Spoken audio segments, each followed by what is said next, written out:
Good morning, awesome people.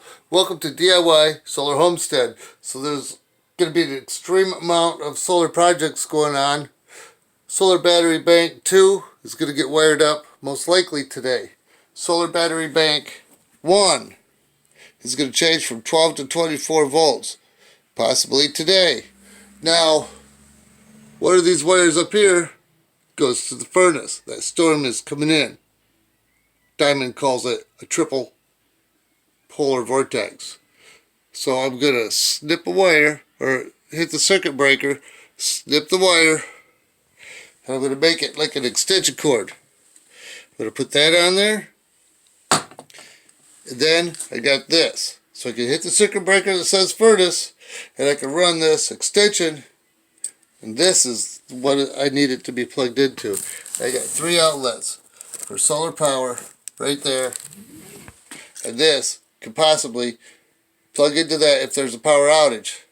So I've had electrical in the military for air conditioning, small engines, power generation, and I was in a power generator shop, so I had to cross train into all of that stuff. So I had to learn everything all the way down, but basically we worked on the 15, the 30K, and the 60 kW generators running whatever our power needs are in the desert or wherever we're at in Germany or what have you.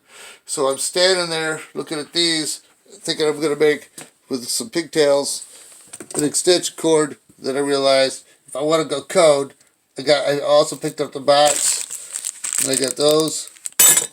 And I did think about the green wire. We're going to have ground. I have the green wire in there, and the ground, both, you know. I also have the ground wire here, and I also have a green wire that has a copper pipe, the legal standard copper pole that goes down 4 foot. So that way I'm legal all the way around. And I got to get some breakers for those here soon and get those out of there. But anyway, in a nutshell, if the furnace goes out, I could take this. I want probably 5 foot coiled up. And then I'm going to take it down when need be. Blue box is going to replace that. So maybe I'll put it up top where it's easier accessible. And I'll just plug it into the side right there, and we'll go from there. Give me your thoughts and your ideas so that any of you other solar brothers out there got any ideas to... Oh, I probably need another box for the other side. But anyway, you let me know your opinions and your thoughts. Make sure that I'm wiring this legal by code. I think I am. And want you to have a beautiful solar day. Ames power inverter is awesome.